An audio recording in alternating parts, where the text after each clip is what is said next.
नमस्कार दोस्तों, मेरा नाम डॉक्टर वसुंधरा कौशिक है and welcome back to brain crash myths. आज के वीडियो में हम बात करेंगे फर्स्ट ईयर के मटीरिया मेडिका के सीबीडीसी सिलेबस के ऊपर। इस टॉपिक पर हम ऑलरेडी 2 वीडियोस बना चुके हैं। अगर आपने वो वीडियोस अभी तक नहीं देखे हैं तो उसका लिंक मैं डिस्क्रिप्शन बॉक्स में डाल दूंगी, आप वहां से जाकर वो वीडियोस देख सकते हैं। आज के वीडियो में पर्टिकुलरली हम टर्म 3 के सिलेबस की बात करेंगे। टर्म 1 और टर्म 2 हम ऑलरेडी डिस्कस कर चुके हैं। इस वीडियो में हम ये जानेंगे कि आपके सिलेबस में कौन कौन सी ड्रग्स हैं मोस्ट इम्पॉर्टेंटली। दूसरा, अगर आपके पास समय कम है या फिर अगर आपके पास काफ़ी समय है भी, तो उन ड्रग्स में कौन से इम्पॉर्टेंट टॉपिक्स और पार्ट्स हैं जो आपको बिल्कुल मिस नहीं करने हैं एग्जाम पॉइंट ऑफ व्यू से। ऑब्वियसली अगर आपके पास टाइम है तो आप पूरी ड्रग्स आसानी से पढ़ सकते हैं। अगर आपके पास समय नहीं है तो ये जो पार्ट्स हम आगे वीडियो में डिस्कस करने वाले हैं, ये तो एटलीस्ट आपको एग्जाम्स में पढ़कर ही जाने हैं, ताकि आप कुछ तो अपने एग्जाम में लिख ही पाए और थोड़ा अच्छा भी स्कोर कर पाएं। तो चलिए हम शुरू करते हैं। यहाँ पर जैसा कि आप देख सकते हैं, टर्म 3 के कंटेंट्स लिखे हुए हैं, होम्योपैथिक मेडिसिन। अब होम्योपैथिक मेडिसिन में यहाँ पर मेडिसिन लिखी है और इधर की साइड लिखा है कि उन मेडिसिन में कौन सा इंपॉर्टेंट पार्ट है जो आपको आना ही चाहिए। तो हम एथ्यूजा से शुरू करते हैं।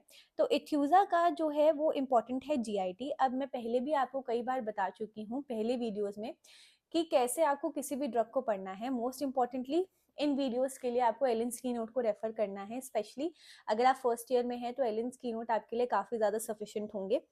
तो एलिन्स की नोट में हमें काफ़ी सारी चीज़ें दी हुई हैं होती हैं, जैसे कॉन्स्टिट्यूशन से शुरू होती है कोई भी ड्रग मोस्ट कॉमनली। कॉन्स्टिट्यूशन के बाद आपके मेंटल जेनरल्स होते हैं, देन फिजिकल जेनरल्स होते हैं, देन हेड होता है, और बाकी सारे करके एनाटॉमिकल डिवीजन में आपको सारे पार्ट्स दिए होते हैं।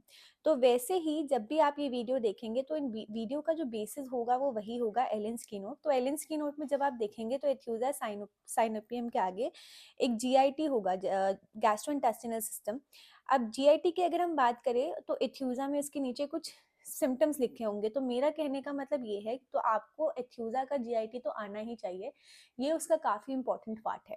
तो एथ्यूजा में जीआईटी और एथ्यूजा का nervous system is also very important exam point of view से। तो ये चीज़ें तो आपको आनी ही चाहिए। अगर आप पूरी ड्रग भी कवर कर लेते हैं तो वो बहुत ही अच्छी बात है, बट अगर आप समय की कमी की वजह से पूरी ड्रग कवर नहीं कर पाते हैं तो ये 2 चीज़ें तो आपको पढ़कर जानी ही है। एलियम सीपा का नोज, जीआईटी और इसका रेस्पिरेटरी बहुत इंपॉर्टेंट है। अमोनियम कार्ब का female reproductive system, ammonium carb का रेस्पिरेटरी सिस्टम और नोज के अंडर जितने भी सिम्टम्स लिखे हैं वो बहुत इंपॉर्टेंट है। On the other hand ammonium mur का भी फीमेल रिप्रोडक्टिव सिस्टम बहुत इंपॉर्टेंट है। नाउ आपको इसमें 2 चीज़ों को डिफ्रेंशिएट करना आना चाहिए कि अमोनियम कार्ब और अमोनियम म्यूर में आपस में क्या डिफरेंस है। इरिस्पेक्टिव ऑफ दोनों के फीमेल्स आपको पता होने चाहिए, रेस्पिरेटरी नोज के सिम्टम्स पता होने चाहिए, बट एग्जाम में दोनों का डिफरेंस भी आता है, तो इन दोनों का डिफरेंस भी आपको पता होना चाहिए।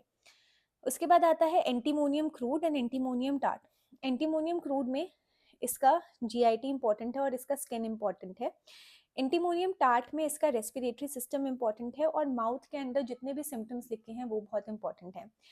अब इसमें आपको डिफ्रेंशिएटिंग फैक्टर होगा एंटीमोनियम क्रूड में और एंटीमोनियम टार्ट में। आपको डिफरेंस पता होना चाहिए कि दोनों में क्या डिफरेंस है, इनके रेस्पिरेटरी में या इनके बाकी सब सिम्टम्स में एक दूसरे से कैसे अलग है, और इनके मेंटल जनरल्स भी काफ़ी इंपॉर्टेंट है, तो वो भी आपको आनी चाहिए, स्पेशली एंटीमोनियम क्रूड के। उसके बाद ऑरम ट्राइफाइलम एक बहुत ही छोटी रेमेडी है, तो इसमें अगर आप नोज फेस थ्रोट अच्छे से कवर कर लेते हैं तो आपकी पूरी remedy he kind of cover हो जाती है, तो वो भी इंपॉर्टेंट है। उसके बाद कॉफिया क्रूडा से हमें नाम से भी समझ आ रहा है कि यहाँ पर कॉफ़ी की बात हो रही है, तो इसके फिजिकल जनरल और इसके माउथ के सिम्टम्स इंपॉर्टेंट है। क्रोटोन टिक की स्किन, ड्रॉसेरा का कफ। कुछ रेमेडीज हमारी मटीरिया मेडिका में ऐसी हैं जिनके कुछ टॉपिक्स बहुत ही ज़्यादा इंपॉर्टेंट है।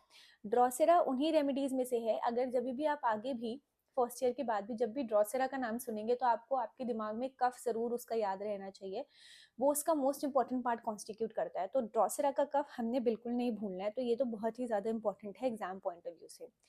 वैसे ही जब भी हम यूफ्रेशिया की बात करते हैं तो हम यूफ्रेशिया की बात बिना आई के सिम्टम्स के नहीं कर सकते हैं, इसका मोस्ट इंपॉर्टेंट पार्ट ही इसके आई के सिम्टम कॉन्स्टिट्यूट करते हैं।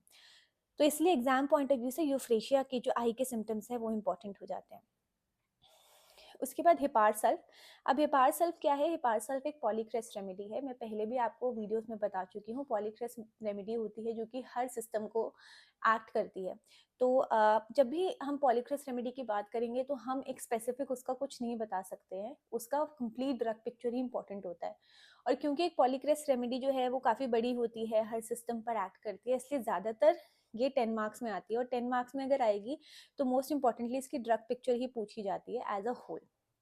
देन एपीकैक। एपीकैक का रेस्पिरेटरी सिस्टम और एपीकैक का नौशिया बहुत ही ज़्यादा इंपॉर्टेंट है। अगेन नाइट्रम कार्ब का ड्रग पिक्चर इंपॉर्टेंट है। Moving on to borax.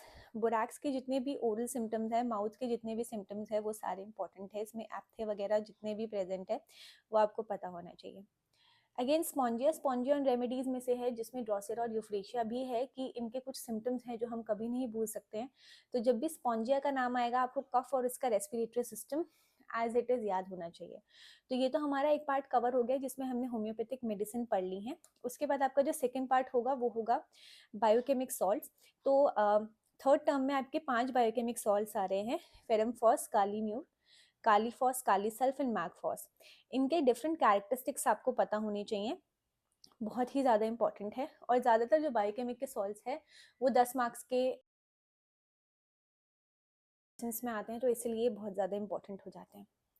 और तीसरा आपको पता होना चाहिए scope and limitations of homeopathic materia Medica. तो ये एक जनरल एमएम का पार्ट कॉन्स्टिट्यूट करता है। तो आई होप ये वीडियो आपको हेल्प करे आपके एग्जाम को एक अच्छे वे में अटेम्प्ट करने में, और किसी भी ड्रग का कोई इंपॉर्टेंट पार्ट आपको पढ़ने में भी मदद करे। And I hope you like this video. Thank you very much for watching. Bye.